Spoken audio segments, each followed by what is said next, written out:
Ngayon, i-apply naman natin o ituloy natin sa versikulo 4. Dahil naman mga kapatid ko, kayo'y namamatay rin sa kautusan. Bakit sa kautusan? Sige, tuloy lang natin yung basa. Sapagkat ng ano yung sinabi? Sa pamamagitan ng katawan ni Kristo, upang kayo'y makisama sa iba sa makapit bagay doon sa nabuhay na maguli, upang tayo'y magsipagpunga sa Diyos. Ano sinabi dyan? Kayo'y namamatay rin sa kautusan sa pamamagitan ng katawan ni Kristo. Bakit? Sa pamamagitan ng katawan ni Kristo tayo namamatay sa kautusan. Ano yung ibig sabihin niya kung sa tawag ito? Kasi di ba nabasa natin kanina?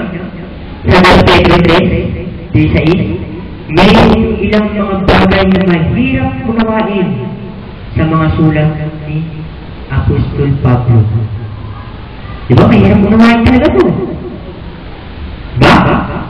Bakit sinasabi ni Apostol Pablo na tayo namatay rin sa kautusan? Papaang tayo namatay sa kautusan?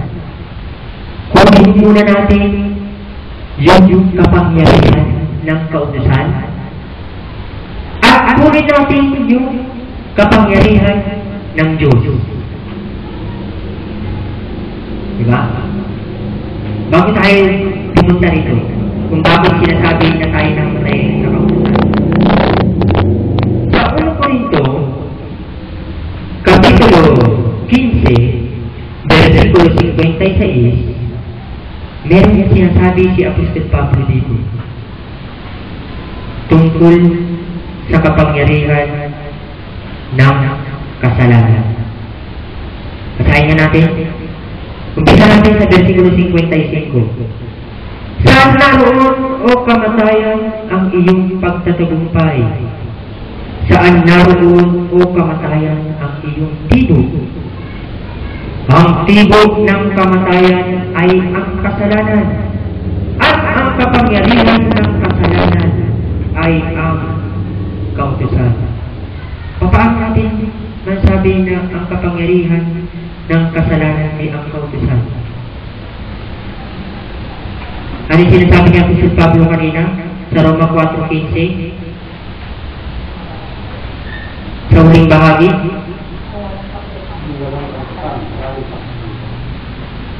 Ano yung kapangyarihan ng kasalanan? Kautusan, di ba? Paano naging kapangyarihan ng kasalanan ng kautusan?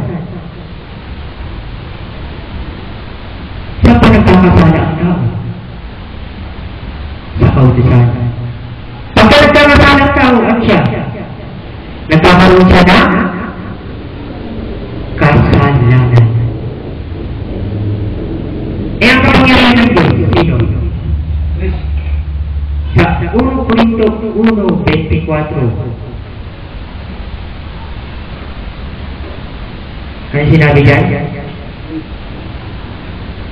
Ngayon sa kanila ng mga tinawag, maging mga Hudyo at mga Griego, si Kristo ang kapangyarihan ng Diyos at ang karunungan ng Diyos. Sino pala?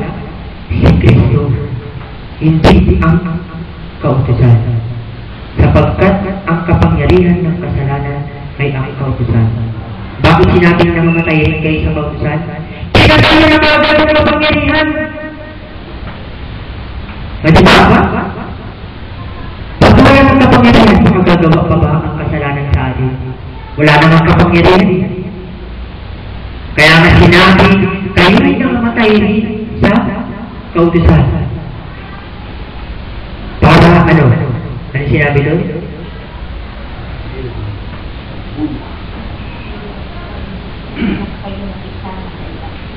Upang tayo mag-isama sa iba sa makatuwid bagay doon sa nabuhay na maguli. Upang tayo magsipagpunga sa Diyos. Kasi kung walang mamamatay sa atin, sa ating mga sarili, matutulad tayo doon sa mag-asawa.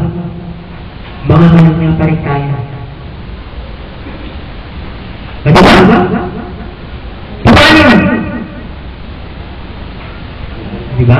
Kung pag-aasa ng kautusan kailangan pa natin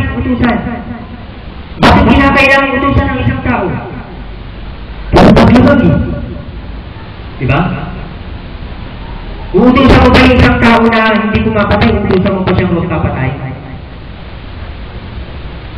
Halimbawa sa isang tao, hindi siya pumapatay.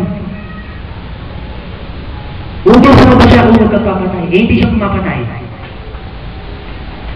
May kapangyarihan ba yung utos sa kanya? Wala yan. Diba? Kasi hindi naman siya pumapatay. Utusan mo yung magnanakaw. Na huwag magnakaw. Narapat ba sa kanya yung utos na yun? Magnanakaw eh. Narapat sa kanya yung utos na yun. Diba?